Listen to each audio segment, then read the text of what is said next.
I'm Nathan. I'm Aaron. I'm Chase. I'm Trenton, and we are Seryn.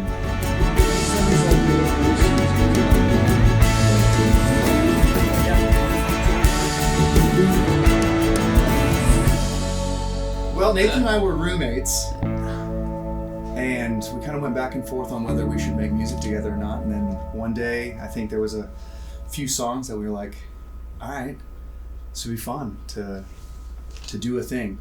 But the short answer is very organically, living in Denton, Texas, sort of serendipitously, we all met.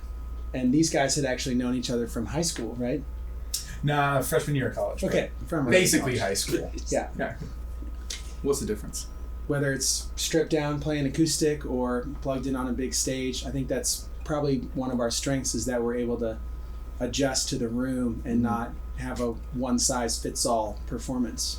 The process goes in a lot of different ways, I think. Sometimes it's one or a few of us sitting down and writing lyrics together. Other times it's we manifest an environment musically where we are composing with one another, and that informs the mood and the imagery that then communicates the direction that we then write our lyrics of what we're going to say.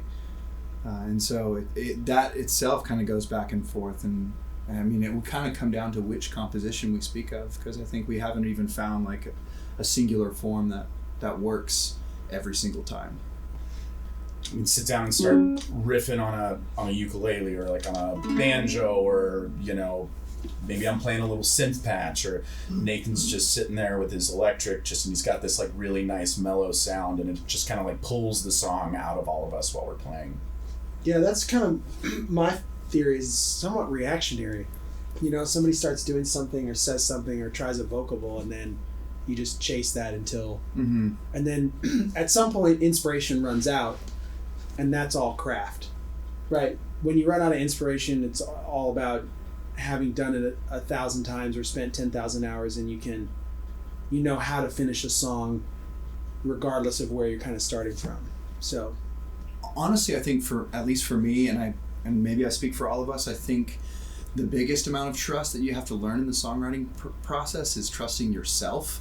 And in that, you're able to let go. And so whether you're sitting down and writing by yourself, or you're opening up and writing with someone else, like in a co-writing situation, if you're not willing to trust yourself in that environment, then it's going to be really difficult to open up, to really allow that song to be pulled out of the two people, the three people, the multiple people who are trying to create something together.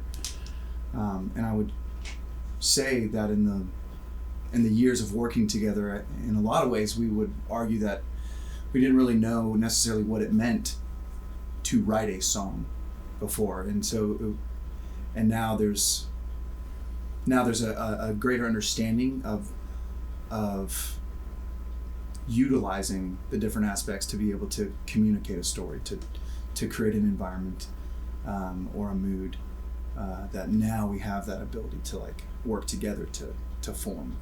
we got together after a pretty long hiatus to start jamming in March of 2020.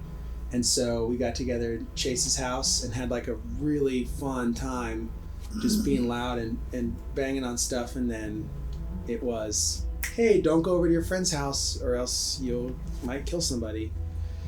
So that got shut down really quick. So we kind of didn't do anything. We just sort of hunkered down and tried to survive and get through it. And then as things started to open up a little bit and this, that, and the other, we put together a studio up in Nashville and have been doing all of our own production and starting to rehearse at Chase's and work through ideas. So just, it sort of shut us down completely right as we were about to get rolling. But I think that the character development that we all experience going through it will serve us, in this next season of writing and performing.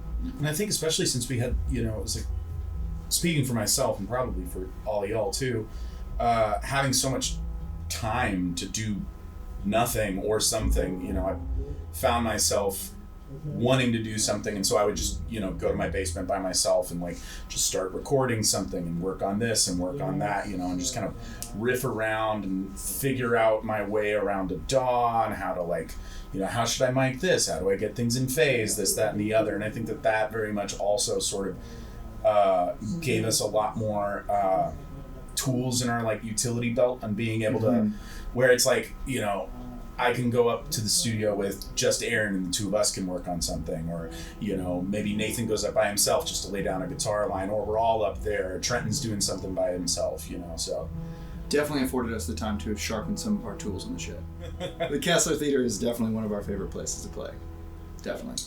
Yeah, if we could go back and do the Levitt Shell in Memphis, that was a pretty epic gig.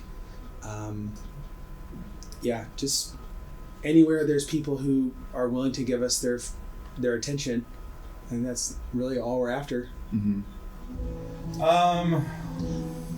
I feel like in Nashville there's a lot of people that are kind of like hired guns and stuff, or like people that play with multiple bands. So, for a time, especially in Denton, it was very much about sort of your loyalty, your crew. Like, this is my band, and maybe we'll hop on to play with somebody else for a second. But it's like, yeah, but I'm I'm in Seryn, But in Nashville, I definitely feel like there's a lot of people that kind of like, oh yeah, well I play with Tennessee Muscle Candy. I also play with whoever, Liz Cooper or whatever, and so.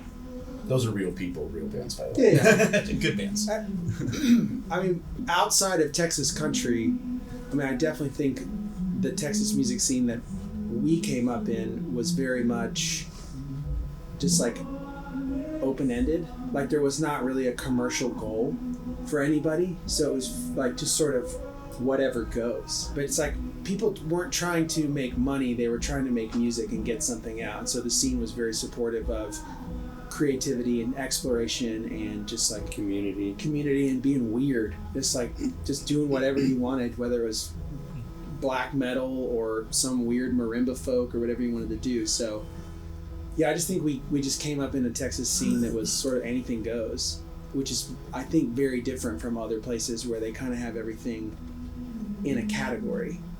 So it was pretty special to come up in Denton when we did.